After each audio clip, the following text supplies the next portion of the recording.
Assalamualaikum warahmatullahi wabarakatuh. Alhamdulillahirabbil alamin wassalatu wassalamu ala sayyidina Muhammadin nabiyil ummi wa ala alihi wa sahbihi ajma'in amma. Yang kami hormati dan yang kami muliakan yaitu dosen pengampu Bapak Badrudin selaku yang mengajar MK QT, dan yang kami hormati teman-teman seperjuangan jurusan ilmu hadis khususnya kelas A. Baiklah, kami dari kelompok 5 akan menjelaskan materi tentang sifat huruf. Saya Ismail sebagai moderator, dan yang lain yaitu Adelia dan Wun Berliania yang akan menjadi materi. Baik, demi mempersingkat waktu, saya sebagai moderator akan membacakan susunan acara pada siang hari ini. Yang pertama yaitu pembukaan, dan yang kedua pemaparan materi, dan yang ketiga kesimpulan, dan yang terakhir penutup. Baiklah, kita buka acara ini dengan membaca basmalah. Bismillahirrahmanirrahim. Meningkat acara yang selanjutnya yaitu pemaparan materi. Pemaparan materi yang pertama ini yang dijelaskan oleh saudari Adelia Lutfiani. Padanya dipersilahkan. Baik, terima kasih kepada moderator yang telah mengizinkan saya memaparkan materi. Di sini saya akan menerangkan tentang pengertian sifat huruf. Sifat menurut bahasa adalah suatu keadaan yang menetap pada sesuatu yang lain. Menurut istilah, sifat adalah keadaan yang baru datang yang berlaku bagi suatu huruf yang dibaca tepat keluar dari makhrajnya. Lainnya, secara etimologi, sifat adalah suatu perkara yang menempel atau bergantung pada yang lainnya, atau dari banyak sudut makna. Next.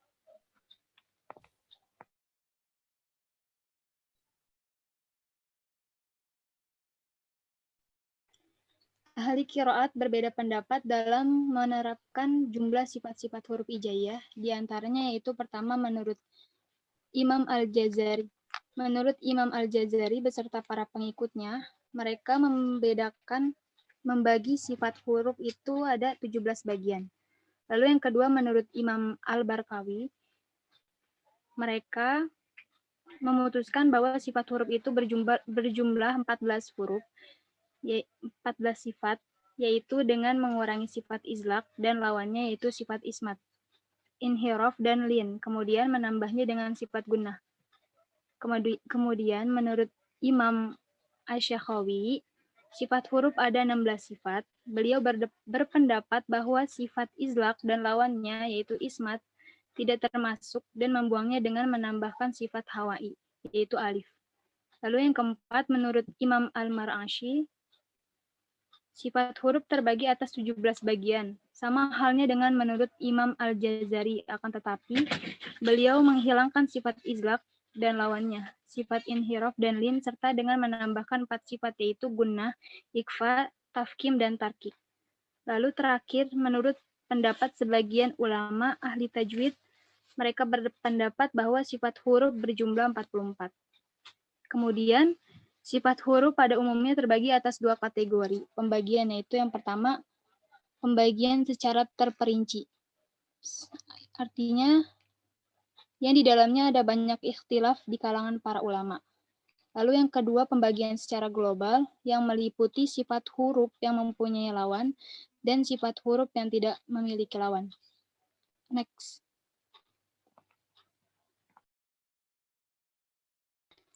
Sifat huruf yang memiliki lawan yaitu ada 5. Yang pertama, sifat jahar lawannya hamas. Lalu yang kedua, sifat rukhawah lawannya syiddah. Yang ketiga, sifat infitah lawannya itbaq. Lalu yang keempat, sifat ismat lawannya izlaq. Dan yang kelima, sifat istila lawannya istifal. Kemudian sifat huruf yang tidak memiliki lawan, yang pertama sifat sofir, sifat qalqalah, sifat inhiraf, sifat takrir, sifat lin, sifat tafashishi, Dan yang terakhir sifat istitolah. Cukup. Saya kembalikan lagi kepada moderator. Terima kasih. Oke, terima kasih atas penjelasannya dari Adelia Lutfiani. Semoga kita semua bisa memahami apa yang dijelaskan oleh beliau. Baik, acara yang selanjutnya itu materi kedua yang akan dijelaskan oleh Saudari Uun Berliani. Kepadanya dipersilahkan. Baik, saya sebagai pemateri kedua yang akan menjelaskan sifat yang kuat. Perlu diketahui pula bahwa dari sekian sifat yang dimiliki oleh huruf-huruf hijaiyah, ada sifat yang termasuk pada golongan sifat yang lemah dan ada pula yang termasuk pada golongan sifat yang kuat. Dan di sini saya sebagai pemateri yang kedua akan menjelaskan sifat yang kuat. Sifat yang kuat itu terbagi menjadi 12. Yang pertama, sifat jar. Sifat jar yaitu membunyikan huruf dengan tidak berdesis, yakni tertahan nafas sebab tertekan pada makhrajnya, baik pada saat huruf itu berharkat ataupun sukun. Huruf-hurufnya berjumlah 19, yaitu ba, lam, to, dal, ha, qain, bod, ya, zal, hamzah, ro, alif, qaf, nun, zai, waw, mim, zal, dan ain. Yang kedua, isti'lah.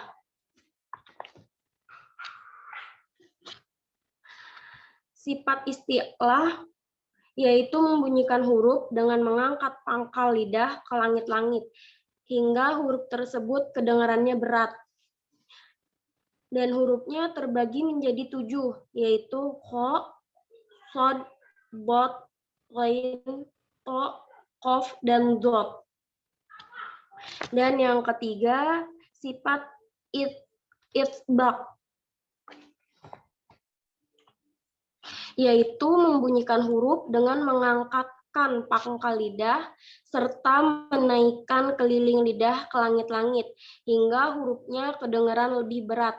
Huruf-hurufnya yaitu shad, bod, to, dan dhad. Dan yang keempat, ifham.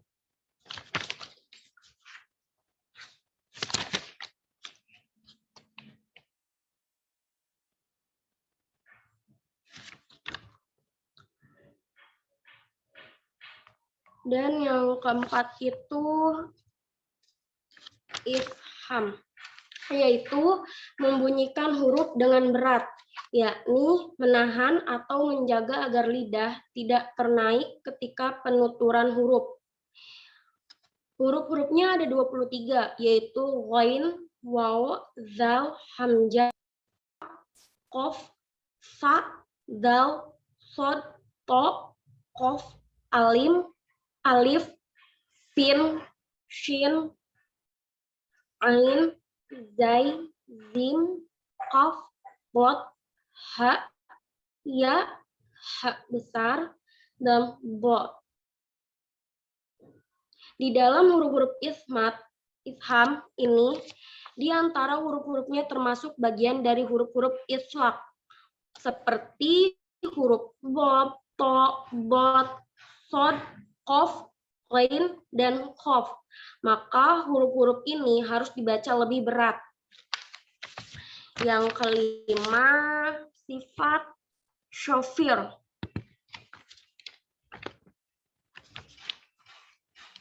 yaitu membunyikan huruf dengan menekan desis hurufnya hingga kedengarannya keras keluarnya. Hurufnya ada 3, yaitu shin, zai, dan shad. Dan yang keenam, sifat qalqalah, yaitu membunyikan huruf yang mati atau sukun karena dibacanya waqaf atau berhenti antara hidup dengan mati, seperti bacaan memantul. Banyak hurufnya itu ada 5, yaitu zal, jim, ba, to, dan qaf. Dan selanjutnya huruf yang ketujuh, sifat inhiraf, yaitu membunyikan huruf dengan melenturkan lidah, yakni berkisar huruf setelah keluar makhrajnya ke pinggir lidah. Hurufnya itu ada dua, yaitu ro dan lam.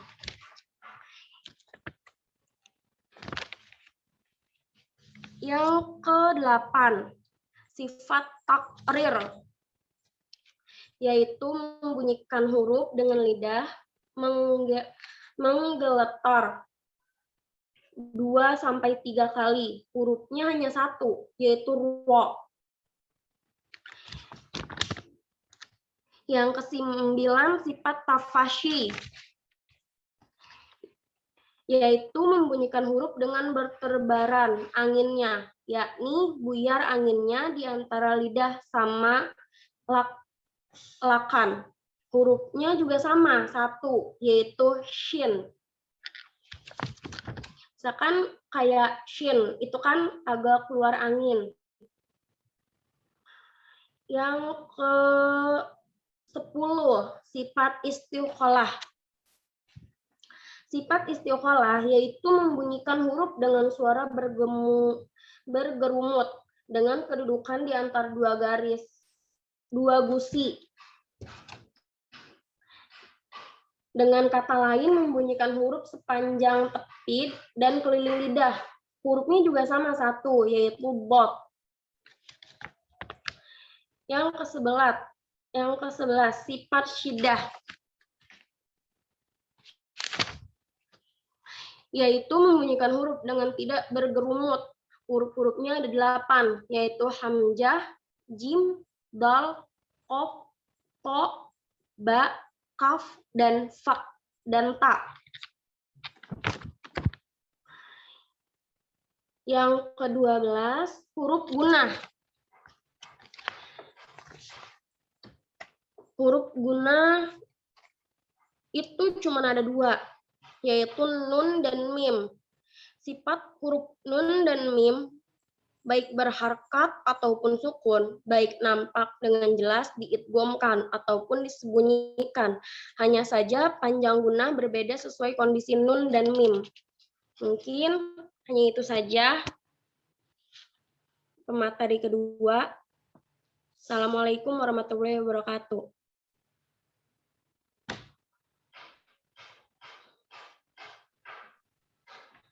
Oke, terima kasih kepada Saudara Uwun Daryani yang telah menjelaskan materinya. Nah, semoga-moga kita semua bisa memahaminya. Baiklah, materi yang selanjutnya yaitu yang akan dijelaskan oleh saya sendiri.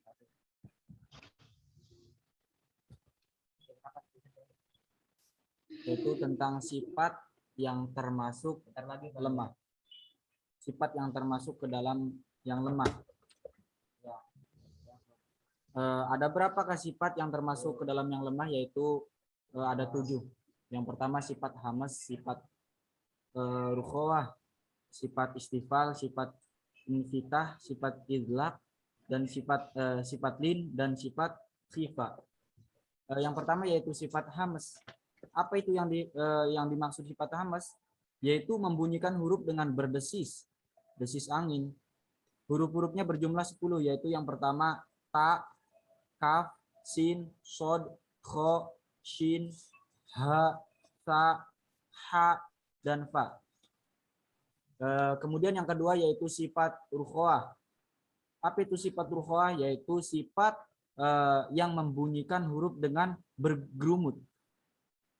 Hurufnya itu ada 16. Yang pertama yaitu ha besar, alif, sin, ya, ze, sod, waw, shin, bod, fa, zo, ha, ta, ain, zal, dan kho.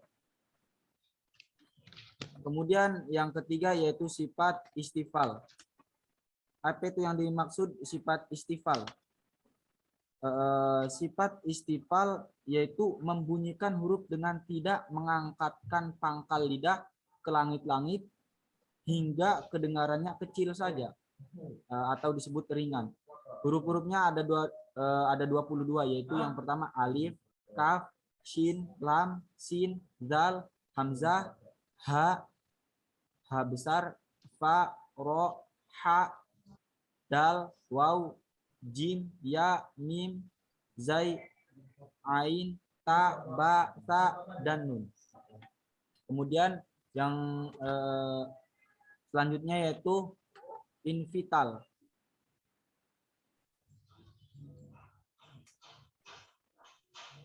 Apa yang dimaksud invital?